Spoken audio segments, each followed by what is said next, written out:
Hello, hello, hello. Assalamu alaikum. Jianu, pakhair agale, ni hao, chune shume, washmale, ohio gonzaimas, guten morgen, hi, hugs and hellos.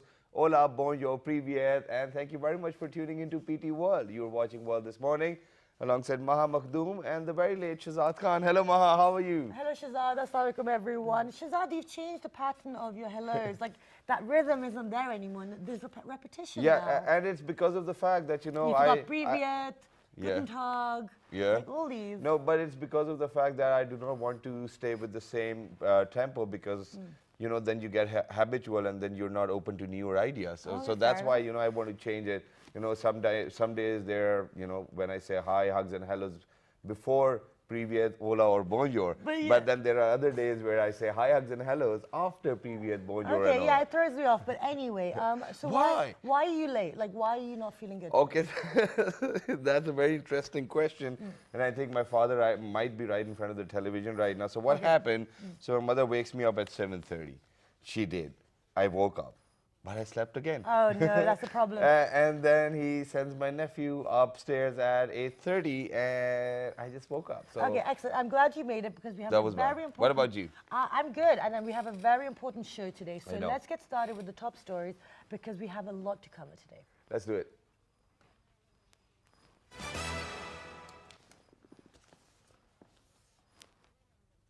Prime Minister Syed Abbasi said the Senate and general elections will be held as per schedule.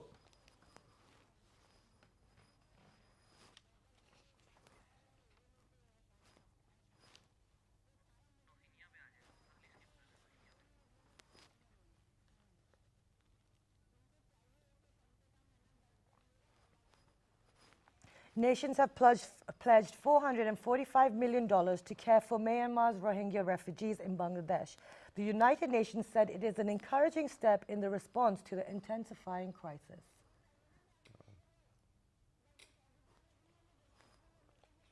The world's largest known fancy intense pink diamond, the Raj Pink, was on display at a preview in Hong Kong. A lady's best friend. Mexican Jonathan Paredes capitalized on a late mistake by six-time champion Gary Hunt to win his maiden Red Bull cliff diving World Series title in Chile. Amazing. You need guts to do that. But Pakistan thrashed Sri Lanka by 9 wickets in fifth and final one-day international at Sharjah and complete whitewash in one-day series. Good work, Team Green. Go Green. You only went green. And finally, a motorcar rally to mark the 70th Independence Year arrived in Islamabad on its third leg of its journey to Gwadar. Wow. There's a lot of like motor activities happening within Pakistan. I so wanted to own a heavy bike, but my father didn't allow me. Okay, so now let's quickly move on to our public service message so we can start the show. Let's do it.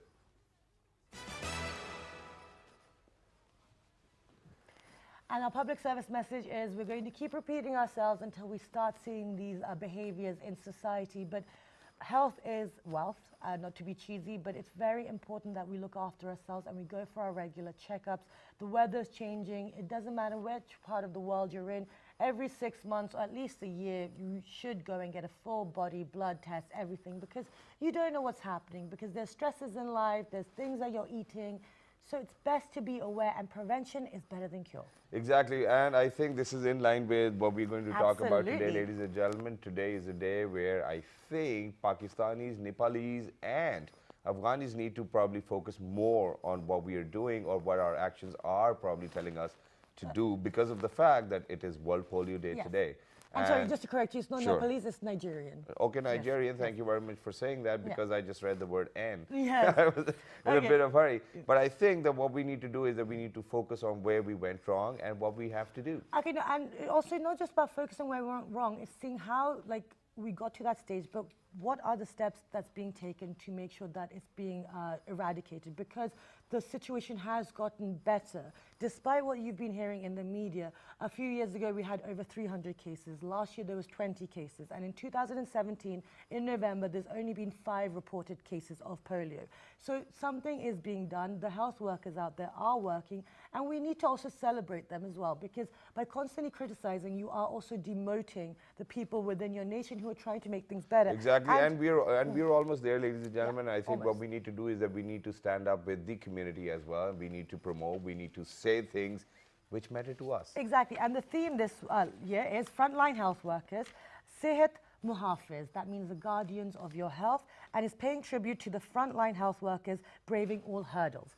So let's introduce to our guests. We've been very lucky. We've been able to be joined by people who are working firsthand on this. We've been joined by Senator Ayesha Raza Farouk. She is the Prime Minister's focal person on polio eradication. Hello, ma'am. Assalamu alaikum. Thank you very much for working so hard, because last night when I was researching about polio eradication in Pakistan, I think the only person I could see was you. That's wonderful. Thank you so much for being here today. Besides Senator Ayesha, we've been joined by Syed Jawad Muzaffar. He is the Additional Deputy Commissioner, Islamabad. Assalamu alaikum. Good morning. Thank you so much for joining us today.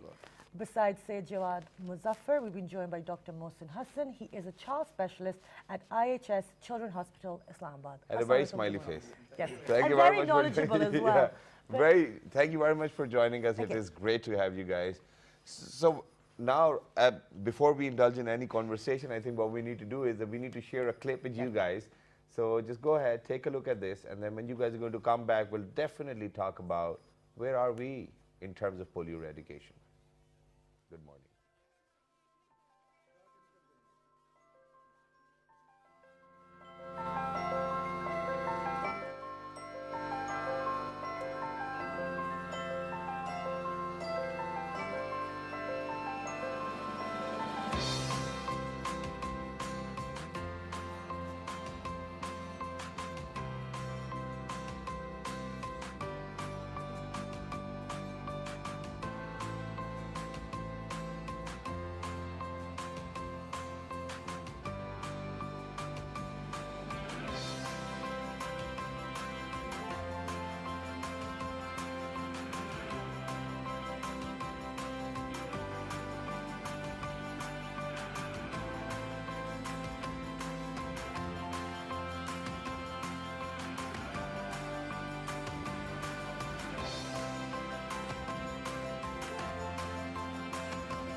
Okay, so that is the polio campaign that is happening underway in Pakistan at the moment. So we're going to pose the first question to Senator Ayesha, the importance of this day, and also where is Pakistan today? Well, first, thank you for inviting us and for celebrating World Polio Day. This is a day that is celebrated worldwide to commemorate the birth of Jonas Salk, who was the first person who led this team to develop a vaccine against polio. And the entire world celebrates this day also to create awareness against the disease and to sort of pay tribute to our brave frontline vaccinators who go door to door to protect our children against a vaccine that cripples for life. It has no cure, but it can be easily prevented through this vaccine that we give to our children in the country. As far as the polio epidemiology is concerned in our country here, you know, we had, when we ended the year 2014, we did so with 306 cases. But we've gradually, through very hard work, have consistently brought that down. It came down to 54 into the year later, to 20 last year, and today we're down just to 5 cases in the year 2017 as compared to 18 same point in time last year. So things are looking very good, but there's been tremendous progress. But you know, we realize this is a zero-sum game, and we are not yet reached zero. Okay, so then I think we need to move on to Dr. Mohsin, because we need to find out about why we haven't reached down to zero. We're one of 3 countries which are still, you know, it's lingering in our country. What's the reason for that? I think first you have to congratulate us that we have decreased to 5 in number in 2017. It is. as Dr. Ayesha said, that we are gradually decreasing the cases down. So the stories, the results tell the story. So we are succeeding, and we are because we have to convince the people to take the oral polio vaccine, and we are convincing them, and they are now convinced, and that's why we have now reduced the number to number five. Very nice. But let's not put it on the government, because when you say that, we have to convince the people, what was the problem with people where they said that we do not want an oral vaccine, or what? Actually, previously it was thought that some hormones was included in the vaccine, and now it is proved there is no hormone, and it is the same vaccine which have been used all over the world, which eradicated the polio. Even in the US, the same vaccine was used, and we are using the same one.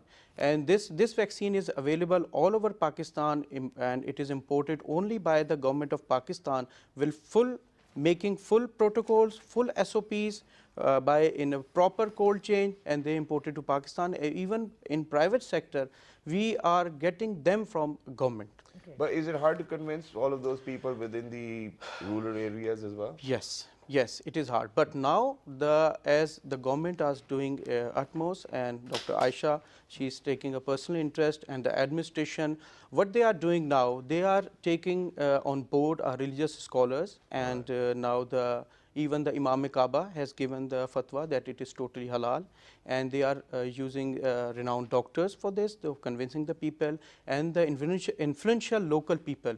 And now the people are convincing. You are seeing the results. We are getting better, mashallah. Okay. Amazing. Okay, so now so basically, to get people to change their minds, to get people to change their minds, you said that they're going to get this the vaccinations. But Ayesha, what was done in order to change people's minds? Because it didn't just happen. The health workers were out there, campaigns were taken underway by the government. So what else was being done? Because we did a show in 2013 or 14 as well, and then whoever came on the show, what they said was that we are almost at the brink, we are just going to eradicate it. But it's been 3 years down the line. The program was completely reinvigorated post 2014 here. Lots of steps were taken. We set up a network of emergency operation centers around the country. The program is now scientifically driven. We're relying on both data and operational research to strategize and make decisions over here.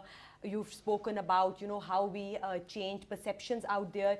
Pakistan today has the highest polio vaccine acceptance rate in the world. Okay. And that was brought about through very, very hard work, where we revamped our communication strategy. So we placed the vaccinator at the center of our polio eradication effort. So we built trust around him and her. You've spoken about Syed Muhafiz.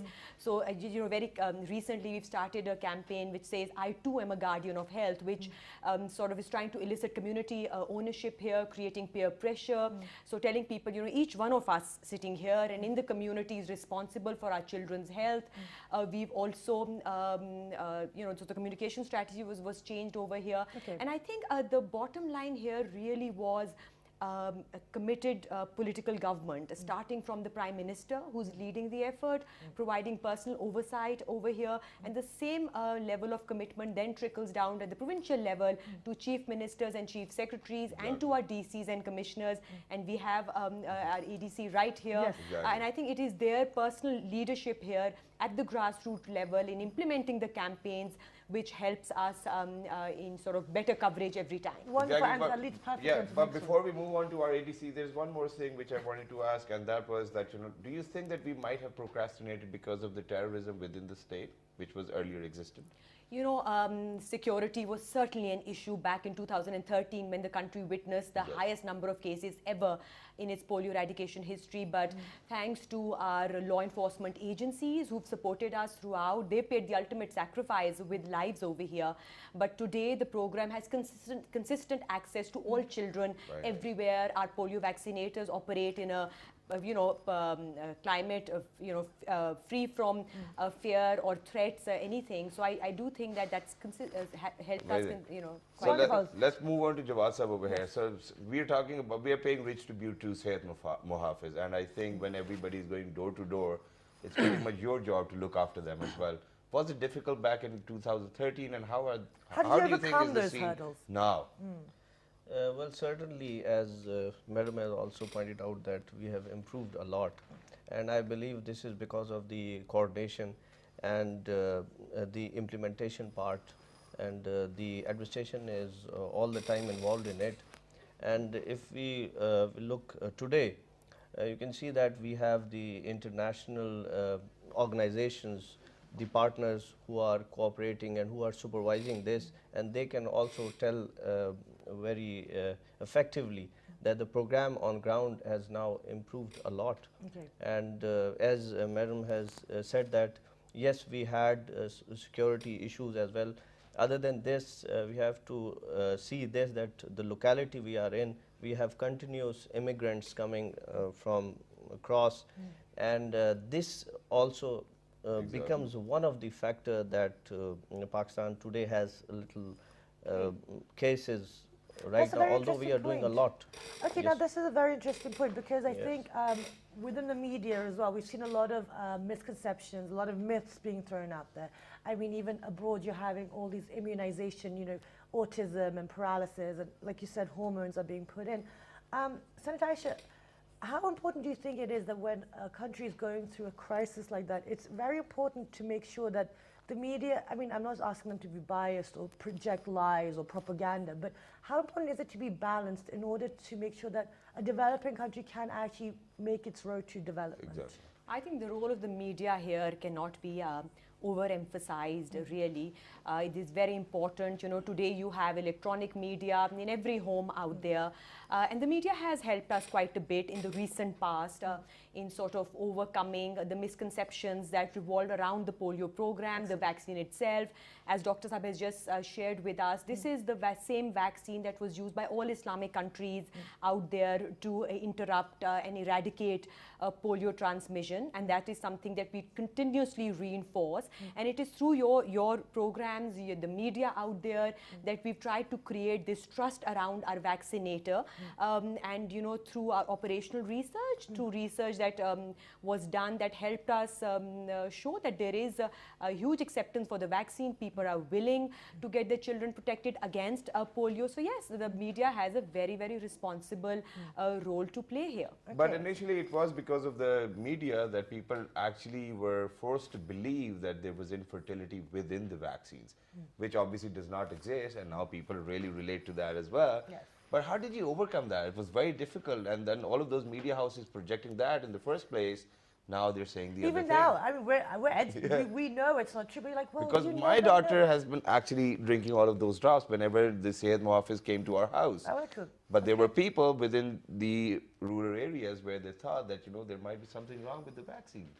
You know, it was an uphill task, Yeah. let me be honest with you. So we did not rely just on the media over here, but we worked with our pediatricians, key influencers in societies and communities at the grassroots level.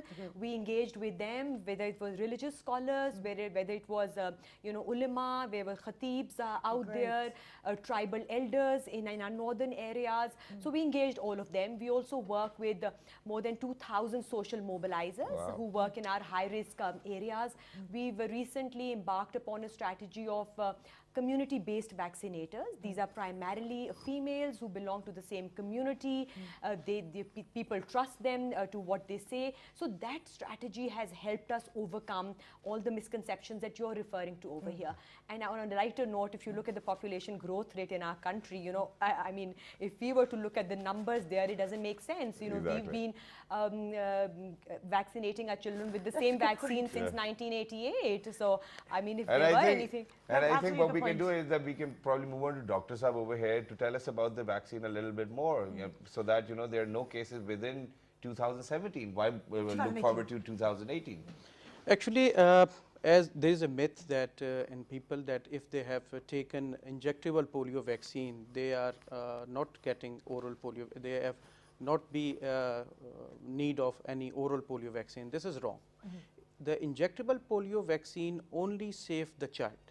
While the oral polio vaccine not only saving the child, but it also saves the community, because the oral polio vaccine makes the local response in the gut or digestive system when a viral polio virus comes to the digestive system, it kills, and when it sheds by the feces, it is already dead. Okay. So the oral polio vaccine is not saving the child, but it is saving the community. And what happens with the injectable? Injectable will provide the overall immunity. Right. And one thing I must tell you that in every oral polio vaccine should be, in every campaign, the child should be given the oral polio vaccine. Not the injectable. Because, no, injectable is another thing. Oh, you got something with you? Yes. One thing I just want to show you that this is, if a camera focuses it, this is a VVM, this is a heat marker. And this is the right Zoom in a bit. Zoom in a bit, guys. This is a right of every patient or every parents to see this VVM while giving the polio vaccine. If it is white or light gray, this vaccine is okay. But if it turns to dark gray or black or becomes same color with the this round one, it do not give to your child. Okay. And you must see this. Say it once again. Because now they can see the bottom. If you just hold it up a bit more straight, because the light is reflecting. This is the VVM or heat marker. You have to see, this is your right to see before giving the vaccine to your child. If it is white or light gray in color, this vaccine is good to give. But if it becomes dark gray or black or becomes same color with this round purple one, you will not give this vaccine to your child. Okay, excellent. So you must Syed Muhafiz, please be careful. And that's where we're going to be leading on to next, because the theme is about the frontline health workers. So what we're going to do now is going to go for a short break. And when you come back, we're going to talk about what's happening with the training, how did the health workers overcome it, because you need support from the government and the community in order to have such a huge improvement within the number of cases. Exactly, and even other than that, I think what we need to do is today we need to actually remember all of those lives, all of those people who've lost their lives because of the fact that they were very helpful within the polio eradication campaign as well. So I think we're going to pay a rich tribute to them as well. Exactly. So good morning, we're going for a short break. Don't go anywhere, we'll be right back.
The largest cultural activity in Pakistan is the annual National Folk Festival, Lok Mela, held in Islamabad in October each year.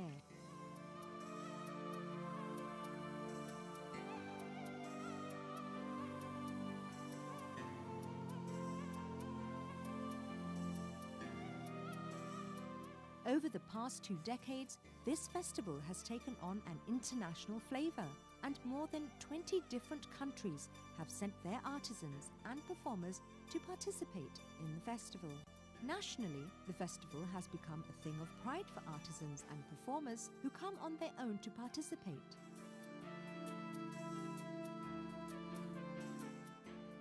Most important of all, the provinces of Pakistan and Azad Jammu and Kashmir put up beautifully decorated pavilions, and visitors had the unique opportunity to see an assortment of Pakistan's traditionally rich culture in the federal capital of Islamabad for an exciting 10 days. An exhibition of artisans at work under the banner of the Heritage Museum forms the core of this festival. Pavilions of each province depict their own regional culture and crafts.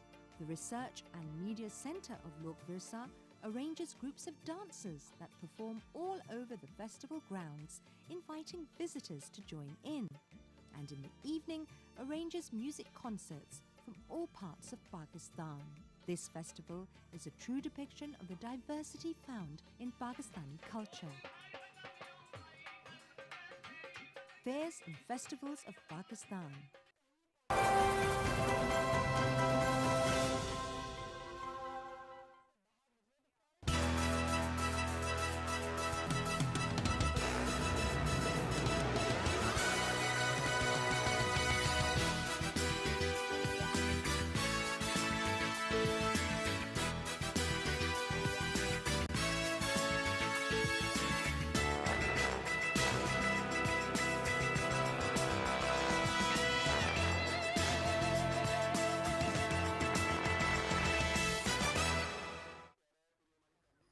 Welcome back, everybody, and we are observing World Polio Day today because we are one of the last 3 countries which have it within our country, and we are doing a lot. Pakistan, the government, the civil society, people are working together to try and eradicate polio because it is something that is completely preventative and it's not curable. So we've been having a wonderful conversation. And even, Shazad has a question. and Maha, even earlier, you know, it wasn't actually on the government because of the fact that you know, there were people who were actually going door to door as well, but it was just our people, our community, who never wanted to have the vaccine. So it wasn't government's fault anyways. It's nobody's fault. Yeah. It's So a moving lack on of awareness, yeah. it's a lack of So moving on to Dr. Mohsin, first of all, because we need to get rid with that finish the question. information related to the vaccine, and that is that, you know, every year we do get people who actually come, ring the doorbell, say, "Ghar mein koi bachcha hai, ji hai," and then they give the vaccine to the kid as well. So repetitive vaccine after every year, do you think it can damage us or it cannot? What are the effects? It is totally safe. Okay. And it is safe. You can imagine that we can give this vaccine to even a 1-day-old child. It's a newborn. And the second thing is that we have a receptors in digestive system. Okay. When that receptors filled 100%, the oral polio vaccine, if you have taken the excess of that, it will go out without giving you any harm. So even I can have it as many you can. times as I want? Yes, no, nothing will happen. You can take it, you can try it. Do, but yeah, okay. You can try it, nothing will happen. Okay, excellent. And on that note, we have a little video to share with you. Let's go take a look, and when you come back, we'll continue our conversation. Yeah, it's getting better.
So that was a little bit about the polio disease which people get. Now, we also have some more information we're talking about during the video. Which people should stay away from polio? Not stay away, but... in cases, for example, if they are not well. The pregnant women, and the immunocompromised patients, cancer patients, they should not have taken. Only if they're getting chemotherapy done. And Ladies also, and I think gentlemen, you have to be focused on that. And like going back to a public service message, go to your general physician, get proper advice. Now let's move on to Syed Jawad, because today's theme is about the frontline workers, and you are looking after the Islamabad area. What's happening within our immediate region regarding polio eradication?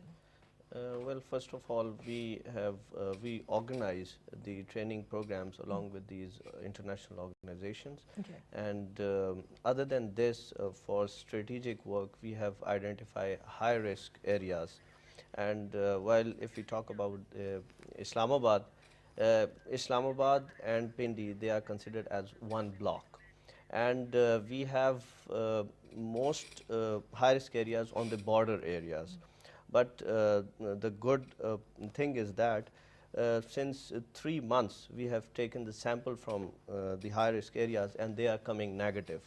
So that shows that all the effort that have been put in by the frontline workers, by the administration, by the government, it's reaping the root. So when we refer to high-risk areas, which areas are we referring to? Actually, these are those areas where the population is more dense? Where dense and low literacy rate is over there, and again the migrants that have come to those areas. So those are being considered as the most vulnerable and high risk areas. Okay. Yeah. Very sorry, Maha, that I'm intervening and what you wanted to ask, I'm not letting you. But there's one question which I wanted to ask, and that is, you met Bill Gates, and you guys definitely talked about eradicating polio from your nation, right, or from within the country. What did you guys talk about, really? The Bill and Melinda Gates Foundation is a very important partner in Pakistan's polio eradication drive over here, along with the WHO and UNICEF, as well as Rotary here. Yeah. So they help us with the technical advice also. They have helped us establish these emergency operation centers around the country. Wow. So Mr. Gates wanted to meet us and find out, how we were doing vis-a-vis polio eradication, and was actually very happy with the efforts that have been made so far, and they sort of show up very clearly in the virus epidemiology here, in shrinking genetic clusters in the country, in the kind of surveillance network that we've set up. It's the largest polio surveillance footprint in the world today, giving us a lot of confidence that we'll be able to find, detect, and respond to virus anywhere in the country in a very, very timely and effective manner here. So yes, so that was very, very reassuring for myself and for this brilliant team that I lead across the country, our frontline workers. I think it's a tribute to all of them for the great work that they're doing to help us reach the finish line, which is very much in sight, but as you know, the last mile is usually the most difficult to cover. Exactly. Okay, no, absolutely, and because we are so close, this year's been 5 reported cases, which is fantastic, but we've already discussed about the other countries which are still having polio. Now, we are neighboring with one of those countries, which is Afghanistan.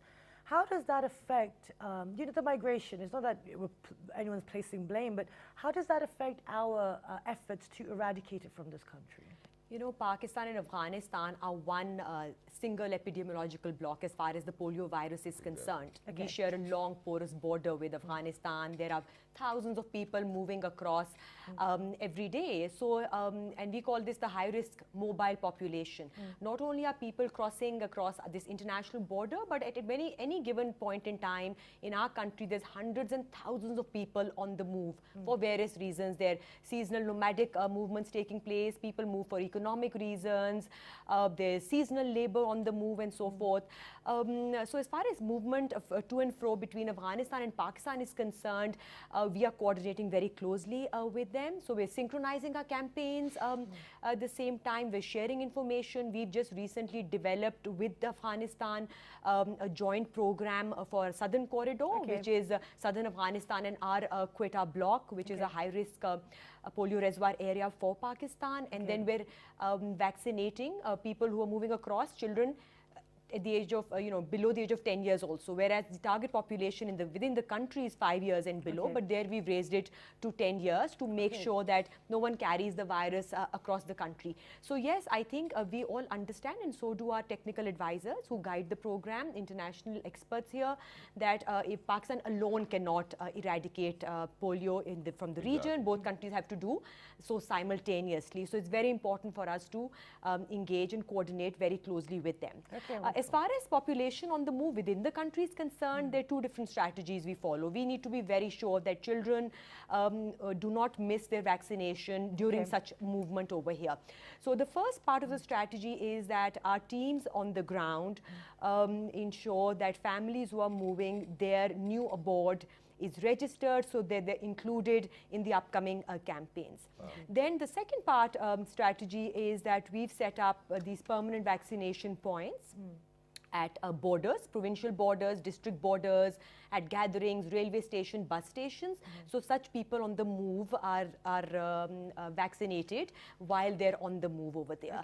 So this poses to be a challenge for the program going forward also, and we'll continue to work very closely to ensure that children on the move do not miss vaccination. Amazing, and I think I just got a brilliant idea. Well, we are very late for that, and that is that when our consensus teams were going out, I think we should have actually sent a Syed Muhafiz alongside them as well. You know, we thought about that, but we didn't want to mix too many things here. So Dr. Mohsin, you wanted to add? Yes, I just want to tell you, just summarizing our success, that there are 3 types of polio viruses, 1, 2 and 3.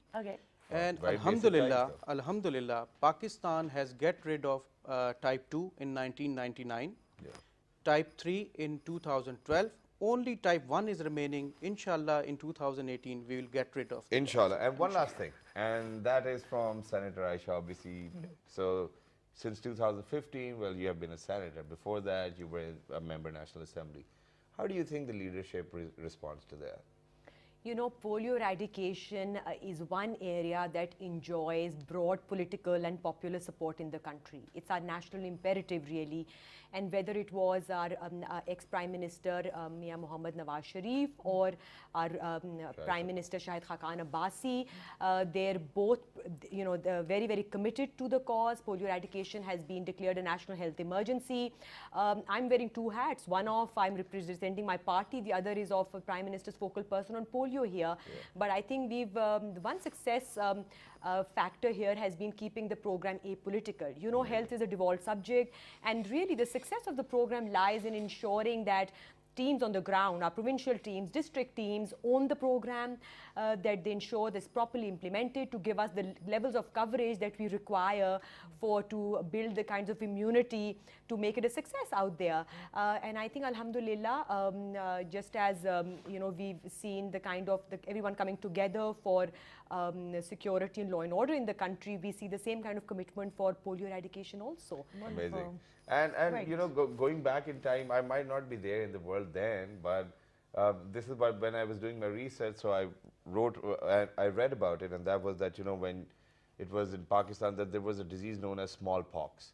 So I do not know how people actually fought with that, but if we were able to get over that menace, I think we'll be able to do that too. So Senator Ayesha, I've called Dr. Mohsin's bug. Go ahead. That's fine. By the way, a lot of people think I'm a doctor, but that you have a lot of knowledge on the subject. A lot to talk about, smallpox was the first disease that was eradicated worldwide, and now this is the second disease that if we're successful in eradicating from our region and the world, it'll be a huge success there also, and to think of what we're going to leave behind as legacy for our coming generations. No one will ever need to suffer from this virus that cripples for life over here. So through your program, I'd like to urge everyone listening in, tuning in today, all caregivers out there, all parents, that our vaccinators are doing a tremendous job by trekking the length and breadth of Pakistan, irrespective of the weather. There's rain, there is 40 degrees plus weather, there is snow in our northern areas.